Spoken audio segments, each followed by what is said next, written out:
a lot of the content that I put out, guys, it's based on studies, it's based on Evo Psych, it's based on watching human behavior. It's of course based on my experience in consuming content from the Mano Swamp, red pill sort of stuff. So I'm a little bit broader, and I've sort of grown and evolved as times pass, as I believe one should, and update our belief systems. I know that Macken has recently read my book. You had some warm things to say about it and some not so warm things to say about it. Why don't we start with the book? What did you think of the book?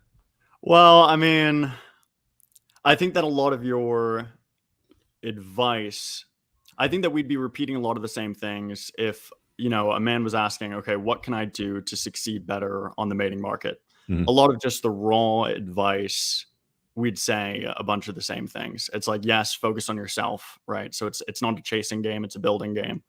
It's about the traits that you bring to the table more so than, just pursuing and pursuing and pursuing. So the idea of like, yes, women care about looks, so you should try to be good looking and hit the gym and get your fashion in order.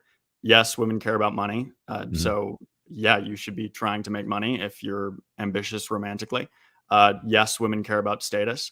I mean, I would add some things that you probably that you may or may not agree with, Yeah. but that would be a list that we would have in common.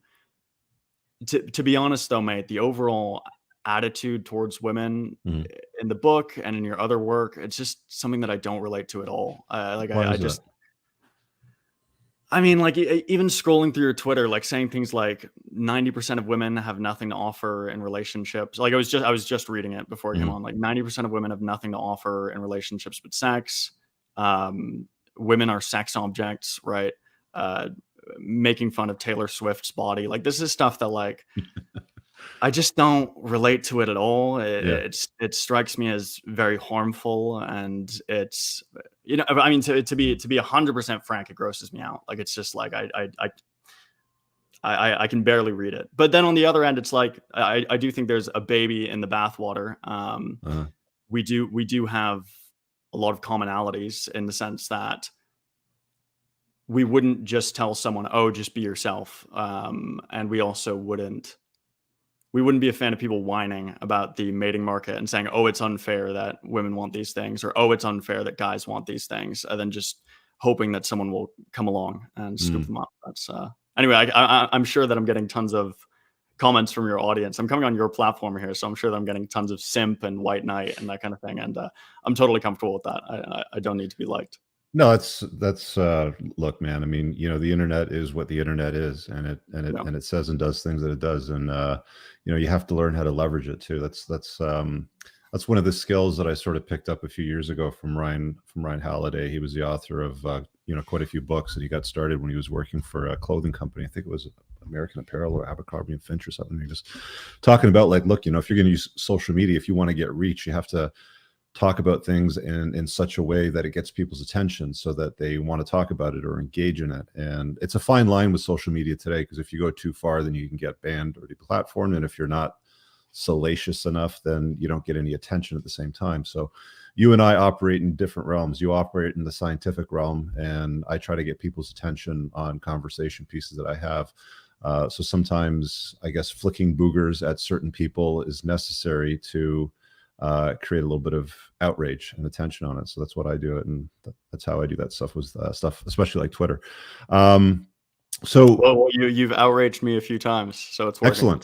excellent. Well, it was enough that as soon as I followed you, like literally within about 10 to 15 minutes, I got a DM from you asking for a Yeah, debate. immediately. So Immediately. Well, here's the thing is that I mean, if you go on my TikTok, right, every yeah, time I go viral, I get tons of comments just saying, "Oh, you're scared to talk to someone from the red pill, yeah, yeah, like yeah, you won't." And it's like, I'm not scared to have a conversation, mate. Like yeah, it's totally fine. But everyone I reach out to, it's like I respect you for being the first person willing to touch me with a 10-foot pole, yeah. because Rollo Tomasi's been ignoring me, even though he replies to my other stuff. He's a bit of an alpha male there, and a bit too alpha for a conversation, I suppose. What's the gripe? What's the issue that people seem to have with you on TikTok, and like the red pill or like the narratives that are discussed in that space? Well, it's kind of weird because I get hate from both sides, right? I mean, I don't the red pill, blue pill, black. I mean, it just sounds like people talking about their favorite color Power Ranger to me. Yeah, let's talk about pills for a minute. Like, what do you think about all these colored pills that are all labeled now? I think it's weird to approach life trying to expect that you can sort it into ideologies in this like neat way. It's not how I operate. I mean, I know that a lot of people are just not going to believe that this is true, but people in my personal life will tell you that it is. I believe whatever the mainstream science, and in some niche cases where I think the mainstream science is wrong, it's because I think that there are specific studies that are very, very compelling. Mhm. And that leads me to disagree with a lot of mainstream red pill points. Mhm. It leads me to have kind of a nuanced take on certain ones. It leads me to outright agree with some, right? Like if we were talking, like if I was talking to someone who's, you know, thoroughly blue pilled, if that's even a thing, Mhm. they would tell me, oh, just again what we were talking about, like, oh, just be yourself, right? Mhm. Or oh, looks don't matter, right? Or oh, it's just a stereotype that money is attractive, right? Mhm. Like this is just nonsense. There's decades of research showing that that's not true.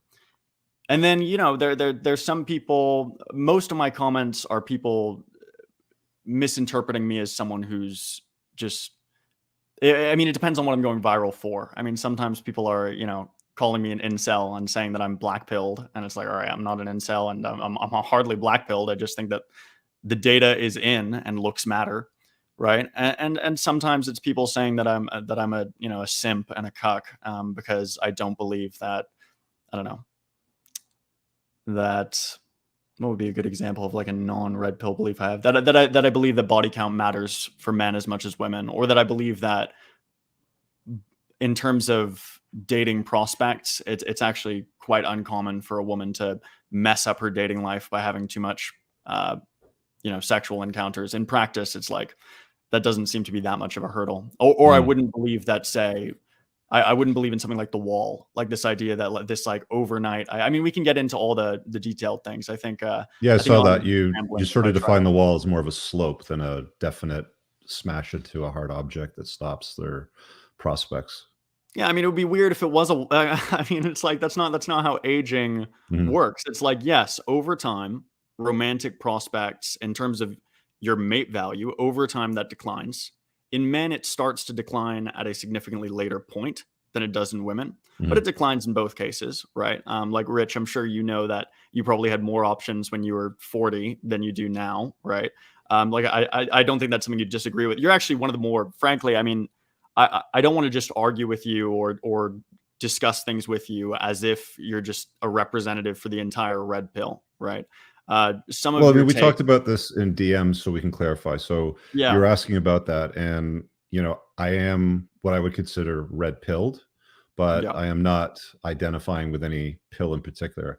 I have become frustrated and exhausted with the notion of pills because people invent new pills to label whatever belief they want to broadcast or sell to you, especially on social media and YouTube. So if the red pill isn't your thing, then you conjure up a white pill or a purple one or an orange one or something like this to brand and market whatever it is that you're selling. To me, it's simply what is truth and what is lies, right? And interpretation of truth for me, because I'm a little bit older and have some more experience, I look at human behavior. I look at what I've read in Evo Psych, and I've probably read close to as much as you have.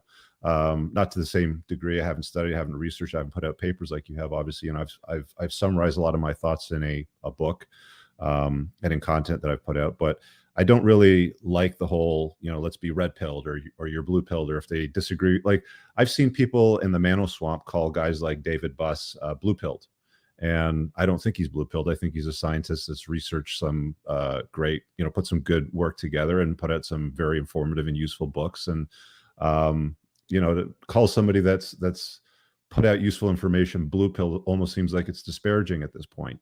So I don't like the whole pill labeling stuff. I think it's what is actually working and what's useful that you can apply to your life, and what is just comforting lies to sort of satiate you to happy wife, happy life, your way through a marriage, sort of thing would be a very simple example to sort of put out there. I really hope you guys enjoyed that clip. If you want to watch the full length podcast, you can find that over here, that clip's from. If you're newer to the channel, make sure you hit subscribe over here, and pin down below in the top comment, you'll find a bunch of useful links to my website, my supplement line, books, and a bunch of other stuff. Have an amazing day. Peace out.